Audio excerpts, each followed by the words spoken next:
Sekali lagi, saya serahkan kepada kalian berdua, saudara saya. Tolong tunjukkan kepada saya dosa apa yang dilakukan anak Maria sampai dia pantas lolos memenuhi syarat untuk disalib, untuk dikutuk. Silakan. Oke, saya ini ya. Tadi kita buka Yesus itu lahir untuk apa, kata malaikat Gabriel? Untuk menyelamatkan manusia dari neraka. Itu tadi ya.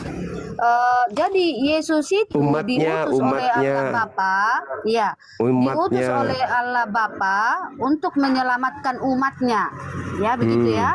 Jadi jika seorang yang diutus untuk menyelamatkan umatnya, Anda katakan tadi diselamatkan oleh Allah, berarti diutus untuk menyelamatkan, Anda katakan diselamatkan, berarti Yesus Anda tidak mampu menyelamatkan Anda, sehingga Yesus Anda itu diselamatkan kembali oleh Allah Anda. Tetapi kalau Yesus kami, memang Yesus kami adalah juru selamat yang memang mampu menyelamatkan kami. Kenapa dia mampu menyelamatkan kami? Karena memang dia adalah firman yang hidup ataupun Allah yang datang ke dunia. Dan kenapa Yesus kami mengatakan aku tidak bisa berbuat apa-apa? Kita buka di Yohanes 1 ayat 14 tadi, firman telah menjadi manusia. Dan kita lanjut, kita buka di Filipi 2 ayat 11. Ya, firman telah menjadi manusia tadi. Kita lanjut di Filipi 2 ayat 8. Filipi 2 ayat 8. Dan dalam keadaan sebagai manusia, ia telah merendahkan dirinya dan taat sampai mati, bahkan sampai mati di kayu salib. Itulah sebabnya Allah sangat meninggikan dia dan mengaruniakan kepadanya nama di atas segala nama, supaya dalam nama Yesus bertekuk lutut segala yang ada di langit dan yang ada di atas bumi dan yang ada di bawah bumi, dan segala lidah mengaku Yesus Kristus adalah Tuhan bagi kemuliaan Allah. Jadi dalam keadaan manusia, saya ulang di ayat 8 tadi, dalam keadaan manusia Yesus telah merendahkan dirinya dan taat sampai mati. Jadi dia merendahkan diri dalam keadaan manusia, maka dia katakan aku tidak bisa berbuat apa-apa karena dia dalam posisi merendahkan diri sebagai manusia.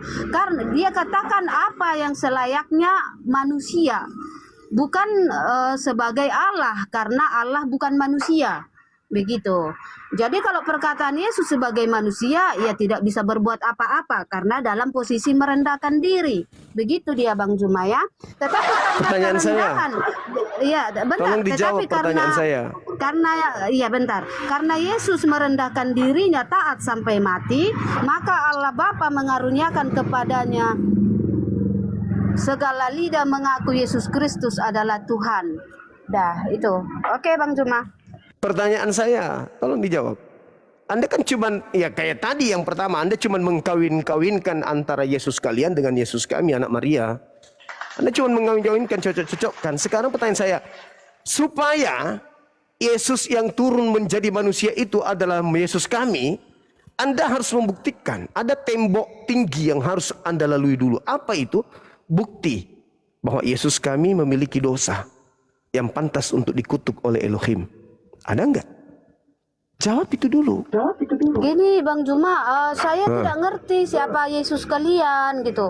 Kalau Yesus kalian tidak mampu menyelamatkan kalian, sehingga Allah kalian menyelamatkannya buru-buru naik ke surga, yaitu Yesus kalian, bukan Yesus kami. Kalau Yesus kami adalah Allah yang mampu menyelamatkan. Pertanyaan saya, kalian memang punya Yesus Kristus, itu Tuhan kalian. Kristus kalian itu Tuhan kalian, sembahan kalian. Saya tidak mengganggu itu. Tetapi kami sebagai pengiman kepada Nabi yang datang kepada Bani Israel, seorang anak yang suci dari seorang wanita bernama Maryam atau Maria. Tolong kamu tunjukkan kepada saya, karena salib itu adalah hukuman. Salib adalah hukuman bagi pelaku maksiat yang sepadan dengan hukuman mati. Salib adalah hukuman bagi orang yang dikutuk oleh Elohim. Dua syarat ini harus dilalui oleh korban yang disalib tersebut. Pertanyaan saya, apakah Yesus anak Maria memenuhi dua syarat ini?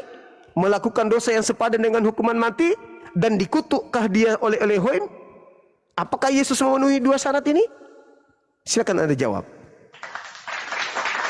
Oke, yang Anda katakan tadi yang memenuhi syarat untuk disalib di tiang salib itu adalah manusia jahat ataupun orang yang berbuat kejahatan. Itu ya, garis bawahi di situ manusia yang berbuat jahat. Tetapi Yesus adalah Allah yang menjadi manusia. Itu perbedaannya manusia dengan Allah yang menjadi manusia. Saya bilang, jangan Anda bawa-bawa dulu konsep Kristen ke situ.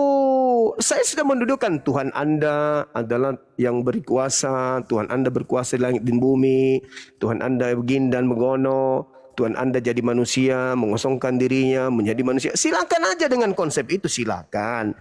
Saya hanya minta kalau itu adalah Yesus kami yang disalib, berarti Yesus kami ini memenuhi dua syarat ini. Yang pertama, dia melakukan dosa yang sepadan dengan hukuman mati. Yang kedua, dia dikutuk oleh Elohim pencipta langit dan bumi. Apakah Yesus kami ini memenuhi syarat? Adakah anak Maria melakukan dosa yang sepadan dengan hukuman mati? Adakah kemudian anak Maria ini dikutuk oleh Elohim? Adakah? Kalau ada, tunjukkan apa perbuatan yang menyebabkan dia dikutuk oleh Elohim. Pernahkah dia melakukan satu kemaksiatan? Kalau iya, apa? Coba, supaya kita buktikan bahwa yang kalian sembah itu bukan Yesus kami, bukan anak Maria. Silakan Anda buktikan kalau yang Anda sembah itu adalah anak Maria. Pernahkah anak Maria melakukan maksiat yang sepadan dengan hukuman mati? Pernahkah anak Maria itu dikutuk oleh Elohim? Silakan Anda jawab.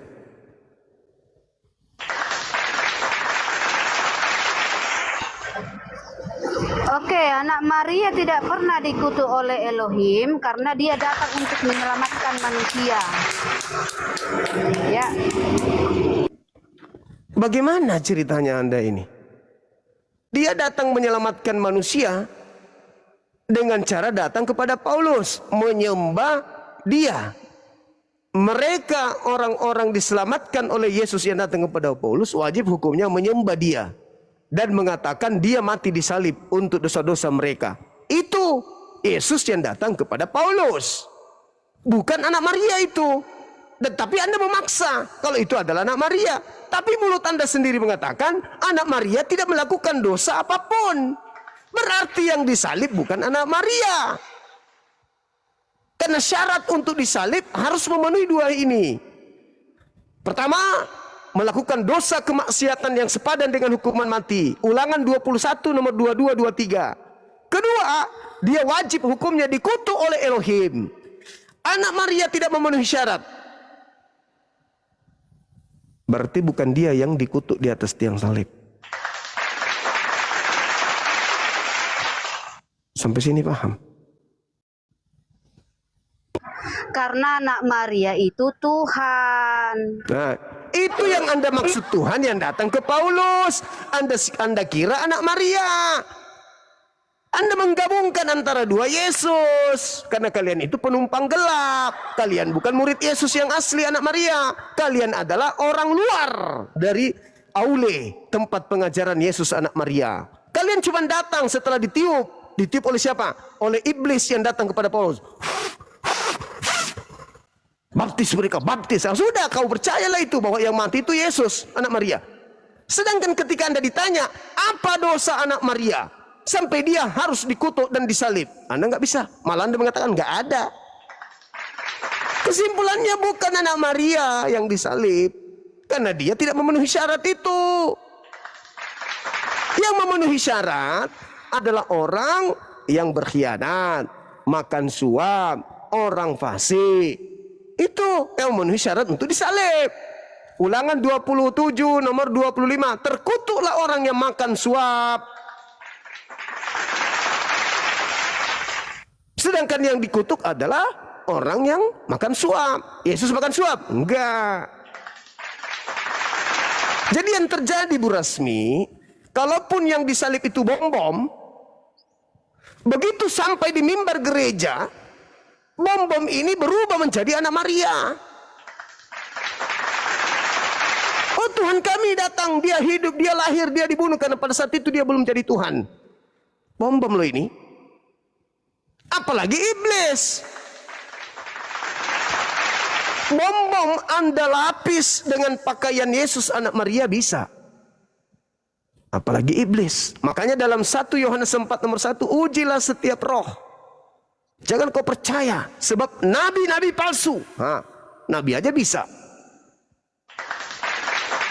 Apalagi kalau hanya mengatakan, aku bertemu dengan Yesus loh. Nah, setelah dia bertemu dengan Yesus, muncullah 13 buku sebagai ajaran dari Yesus yang datang kepada dia. Padahal Yesus anak Maria berpesan, waspadalah kepada Yesus palsu yang datang kepadamu, memakai namaku, berkata akulah Kristus, dia akan menyesatkan banyak orang. Apabila ada berkata Mesias di sini, Mesias dan jangan kau percaya, itu bukan aku. Itulah yang datang kepada Paulus yang bukan aku. Kata Yesus jangan kau percaya, tapi orang Kristen percaya. Apa akibatnya setelah mereka percaya? Seakan-akan mereka digiring kalau yang datang kepada Paulus itu adalah anak Maria, padahal bukan.